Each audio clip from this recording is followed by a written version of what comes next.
Hey guys, welcome to Beyond ARTV, Beyond the Reviews. Today is a special day for the fact that it's the 10th anniversary of the release of the album Meteora by Linkin Park. It's my second favorite album of all time. You guys have heard me say that before. If you want to see my full review on the album itself, you can click on the annotation here or else the link in the description down below. But these guys I cannot believe it's been 10 years since they put out Meteora. And this album, even when I listen to it today, like I listened to the full album today before I made this video, and it's one of the only albums that just gets me either, very furious when I'm singing along, "Get away from me!" and I'm just screaming along with it, and I don't really care if I'm embarrassing myself right now, because if you saw me listening to this album, rocking out to it, headbanging in my room while I'm listening, you would probably think, what the hell is wrong with this guy? But to me, honestly, when you get submerged into this music, into this album Meteora, it's one of the best experiences of your musical life. It's got so much raw passion and anger and emotion just flowing and bleeding from every single song on the record.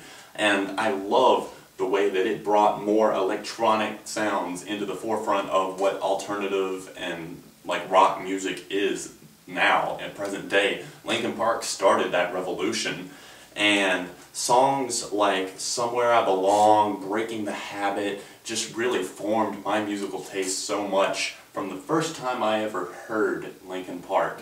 As a 13-year-old kid outside skating, I'm still repping the Vans hat to this day. I don't skate really anymore.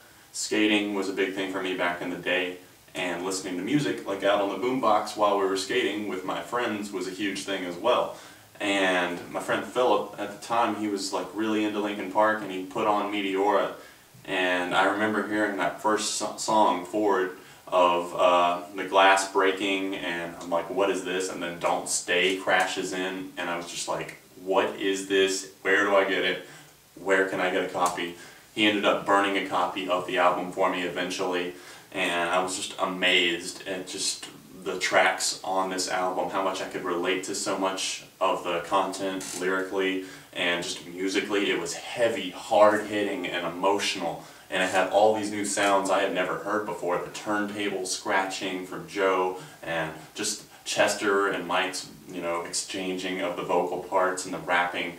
It's just incredible.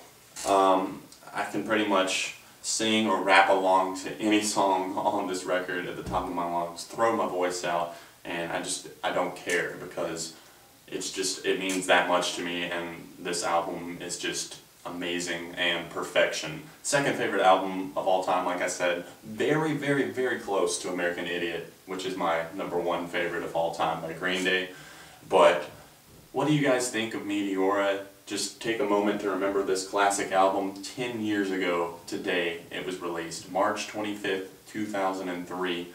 Imagine little 13-year-old me listening to this. There's a picture, an embarrassing picture, I'm sure, of me listening. Just imagine this little kid listening to Meteora and all the times it helped him through. That's what it means to me. What does it mean to you? Let me know in the comments section down below, and I will see you guys very soon. A lot more track reviews and music news right here on Beyond ARTV, and of course AlbumReviewTV.com.